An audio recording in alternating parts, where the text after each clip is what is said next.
Hello and welcome to INSPIRE's Unplugged Dialogue series. INSPIRE is a Horizon Europe project running from October 22 to September 2026 with the aim of building the European Centre of Excellence on Inclusive Gender Equality in Research and Innovation. INSPIRE pursues thereby two key objectives. On the one hand, to strengthen the evidence base for effectively integrating an intersectional approach into gender equality plans, and on the other hand, to offer hands-on support to 12 communities of practice, comprising around 90 organizations across Europe, collaborating to advance gender equality.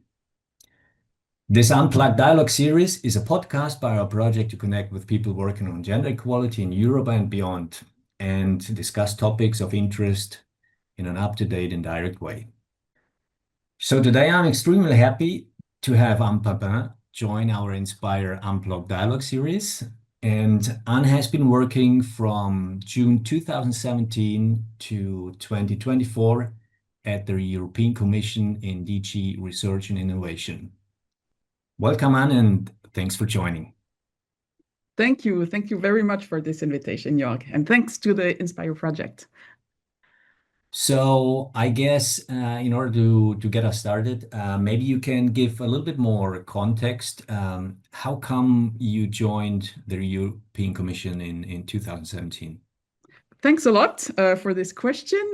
Indeed, I am not a European civil servant, and I was recruited by the European Commission's DG Research and Innovation as a contract agent, as a senior policy officer, after having led the Gender Equality Office in the French National Center for Scientific Research, and having coordinated a number of EU-funded projects, including an ARANET, so a project involving collaboration between national players, ministries, and funding agencies.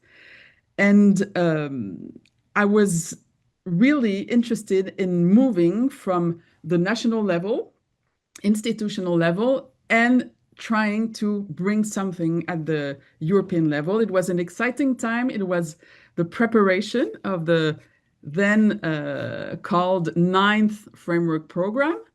And there was really a will from the gender sector, and that I shared clearly, to strengthen gender equality provisions in the next framework program. I wasn't sure how long I would stay. I stayed 7 years, so Yeah. 6 years as a contract agent, and then as a temporary agent to lead the gender sector. Right. So, I mean, this would be then the next follow-up question, really. I mean, in your time, in those 7 years at the European Commission, what would you say, what were really the main achievements accomplished, in terms of the policy for gender equality? I think we did achieve a strengthening of gender equality provisions in the 9th framework program, the 10th not yet, so Horizon Europe. Clearly, I would say the biggest achievement is the eligibility criterion, so requiring from public organization, higher education institutions, that from member states and associated countries, that they have in place a gender equality plan that fulfills a set of mandatory requirements. So I think that's a big achievement that we can see now through an impact study that I launched at my time in the Commission, and several reports that have been coming out, and your projects and other projects that are studying this. There is a change. I mean, in the Czech Republic, going from around 10-11% of organization having gender equality plans in 2022 to almost 90% 2 years later. So that's a big change. It doesn't say much about the contents of the gender equality plans, but still, the impact studies show that there are changes. And it was the result of a lot of convincing, a lot of co-designing, because we involved all the national players, all the projects that were funding under the then Science with and for Society program under Horizon 2020.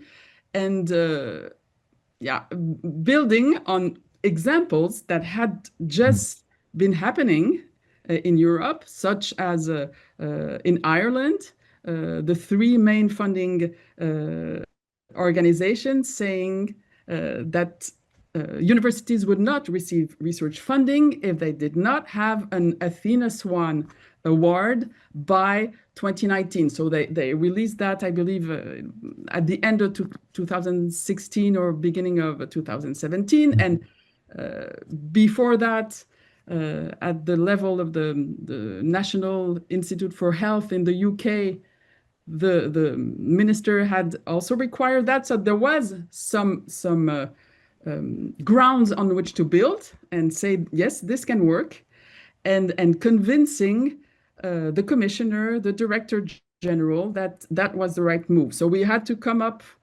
I was holding the pen and coming up with different scenarios discussed with the legal service, and they went for the eligibility criterion.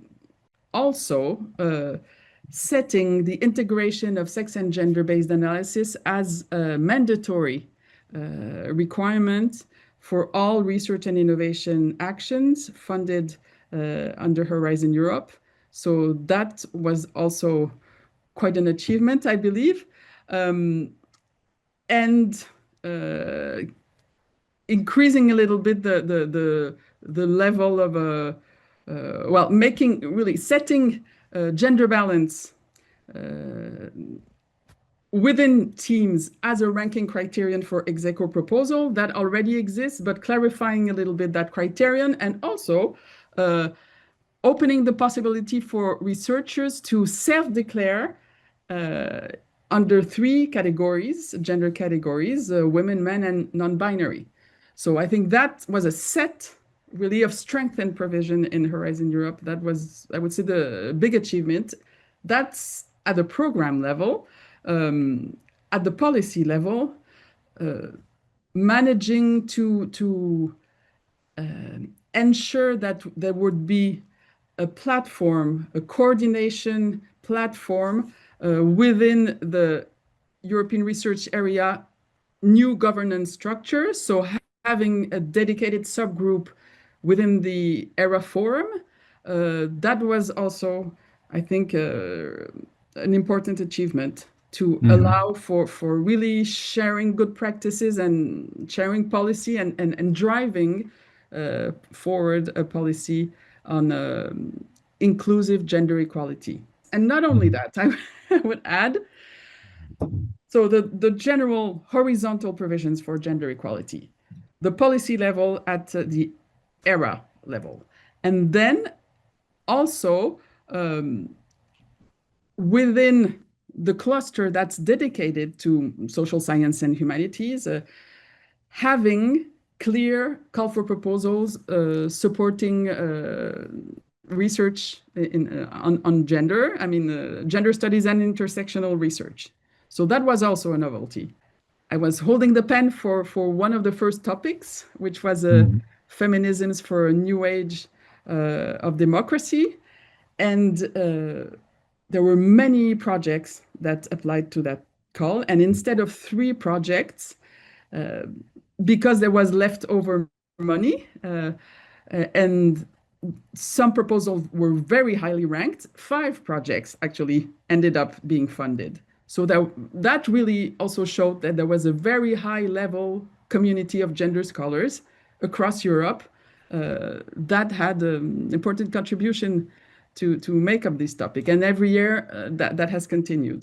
I think, these calls were really very forward-looking as well, in terms of detecting all the backlash and coming. So I think it was right on time to finance this project, dealing with, right-wing backlash, resistance, and so on and so forth.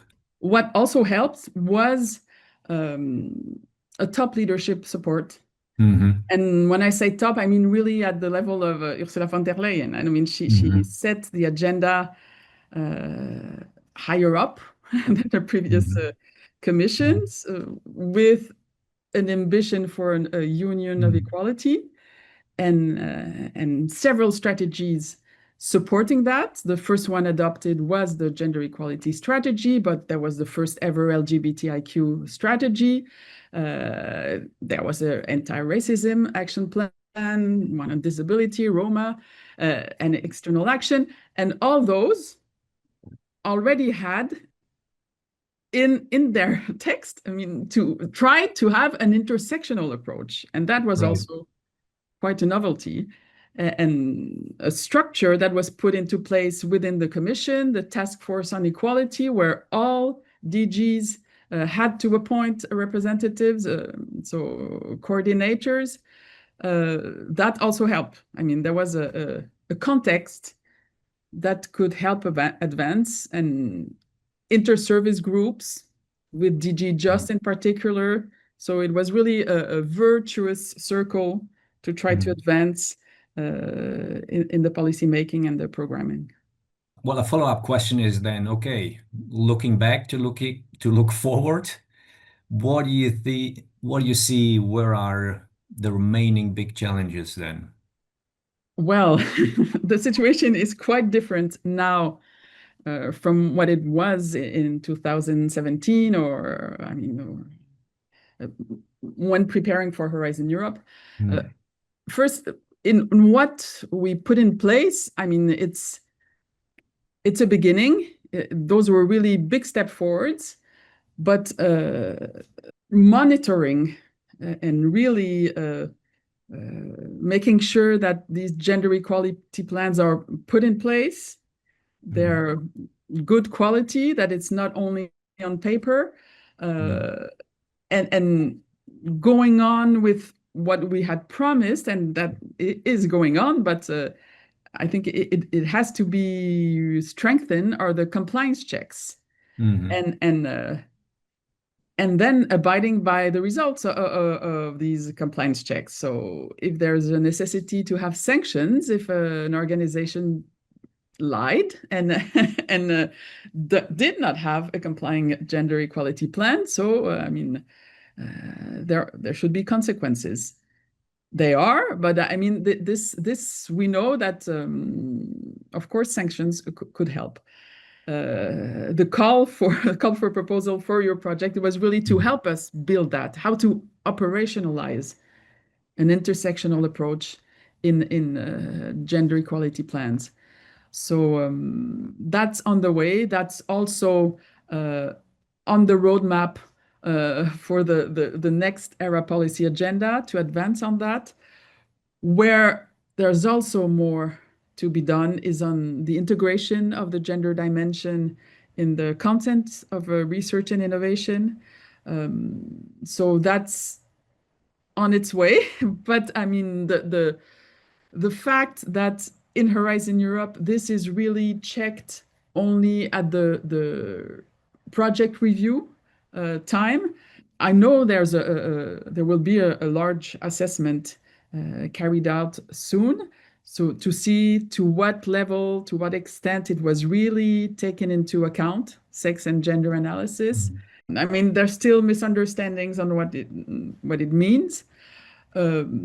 All the support, the training, or the modules that we intended to develop at the beginning of Horizon Europe, also to help evaluators and reviewers, due to budget limitation, we could not develop fully. So, but I mean, so that's something that's still a work in progress, I would say. But it is a necessity. I mean, there's enough research, and that was also one of my tasks to coordinate the work of an expert group that had to follow up on a previous one, gendered innovations, to develop new case studies in areas that corresponded to major global and societal challenges, and develop more methodologies, more discipline-related, field-related methodology. So if you don't show, let's say, a chemist or an environmental scientist or somebody working in transport exactly how they can integrate sex and gender analysis in their work, sometimes they won't see it. So it's so there's still some pedagogy and to be developed there. Yeah, I mean, it's an evolving field, right? As It is. methods advance and more disciplines really take it seriously and integrate it.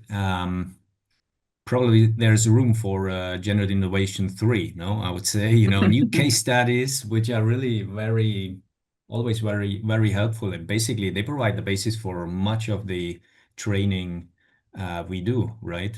Using these case studies, the existing ones. Now I think people really understand how it's relevant in the health field, and increasingly also in AI related. So, and that's also why in the first year of Horizon Europe, we proposed a call for proposal on gender and racial and other biases in AI. So I think 3 or 4 projects were funded. So I mean, there's still more, as we see. There's tech enhanced gender-based violence that's increasingly existing right. across the board. I mean, this is another one, right? I mean, there are the 2 big projects, UNICEF and GenderSafe, tackling the whole issue of gender-based violence. What do you see? What are the big challenges there, really? I mean, it's definitely arrived at public consciousness, the dimension of the violence, right? That's another achievement. When I talked about the subgroup at the European research area level, I mean, that it was a core achievement of the policy agenda 2022-2024, really, to come up with a code of conduct and a framework that's quite comprehensive on how to address different variations of gender-based violence. And that, yeah, when I joined the commission, we were writing the call topic for UNICEF, and it was really important to have a follow up. So and now I think we're building upon that. What was difficult to get through was a bit like NSF at the time had put in place to ask organizations to report, and maybe to, if there were issues of gender-based violence or cases, I mean, that had appeared in an organization, to use sanctions also. I mean, that's something that didn't go through, but that's something we discussed with the hierarchy. Why not having the gender equality plan eligibility criterion evolve as to require, not just suggest, as an area of I mean, to be covered in the gender equality plan, really to request that these issues are tackled, could be a solution. But yeah, I guess the big challenge now is the shifting geopolitical landscape and the strong pressure that is not unlinked to that, to simplify and really turn everything towards competitiveness. But when actually supporting gender equality does help competitiveness. Right. Yeah, I think this is definitely a lesson that we also can confirm from our case studies across Europe, that the moment you tie gender equality plan or any type of intervention to credible sanctions in terms of access to funding, you have the attention of everybody in the room, which was not necessarily the case before. Gender Indeed. equality, who cares? But if you tie it really to sanctions that hurt, then the dynamics change very much. Yes, but in parallel, you also have to sensitize, train and accompany the Sure. institution. That's something we did as much as we could. And, Mm. and this should continue with the gender equality competence facility. So Right. there's a tender that was Mm. launched. So, that's its purpose. Uh, Yeah.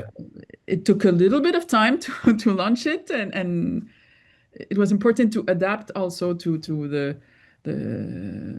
the different timing and the first evaluation of the criterion. So Mm. how to best support member states, associated countries, and there are more and more associated countries, Of course. um, Mm. and for them to support their higher education and research organizations on how to comply with the Mm. criterion. I think one of the nice achievements as well, which does not have the scope of setting horizontal requirements in a framework program, it is the creation of the EU award, Gender Equality Mhm. Award for organization, and the progress higher education and research organization have made through the implementation of a gender equality plan. So that, I think, this award,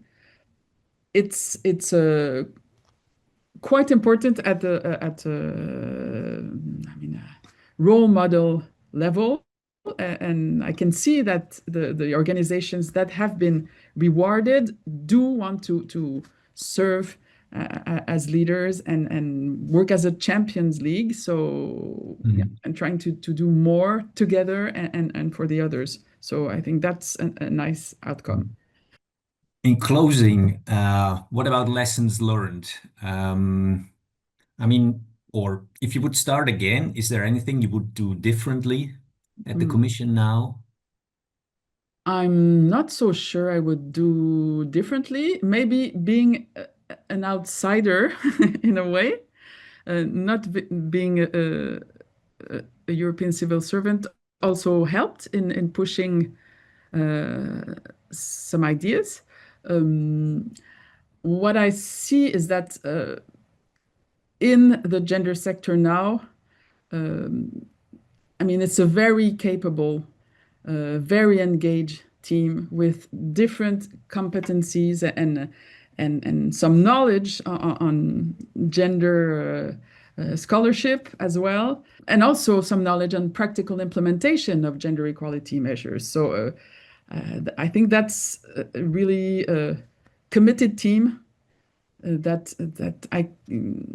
is pushing forward as much as Mm. they can, and really, as we did, trying to work with all stakeholders, national level, institutional level, of course, scholars in the field of gender equality, and all those cluster two projects are also helping in building, the policies. So it's, but they are in a different context. So the challenges are in a way higher now. The backlash Mm. or the pushback is in some areas of Europe or areas of the Commission is there. But I think maybe then it's needed now to be a bit more proactive. I think we were at the time. And finding allyships, liaising, explaining things more to policymakers, that's quite a challenge and quite important. What I see as challenges are actually reflected in the latest text that have been proposed by the Commission for the next round of Horizon Europe. So the regulation and the specific program. One good addition for me is the performance regulation that really sets gender mainstreaming as mandatory in different programs and Horizon Europe in particular, but doesn't detail exactly how to do that. Mm-hmm. And the regulation as it is now for Horizon Europe doesn't really give any details either, doesn't really set the gender dimension as a cross-cutting priority. There's no specific article that enshrines that in the regulation. It's only in the recital. So these things make it more fragile. It doesn't mean that strong provision cannot be set in the general annexes to the work program, which is where the requirement for the gender equality plan eligibility criterion was laid out. But it makes it more fragile to people want it. I'm saying no, it's not in the legal basis, so we don't need to do it. So I think that's a challenge. So yeah, being there whenever, not being forgotten when texts are discussed, when inputs are needed for text, that's important. And we try to do that as much as possible when I was in the gender sector. And I know they're trying to do that as well. Thank you so much for all your comments and insights. I think it's really interesting to hear also, the perspective from someone who's been working so long at the European Commission and all the hard work that it really takes to put these things into the policies until they really then trickle down into where we usually are in the universities and centers and the different organizations. So I think it's been really interesting. And Thank it's you. been interesting for me as well to be there at the core of the machine to try to advance things and with others, really. Thank you. Thank you.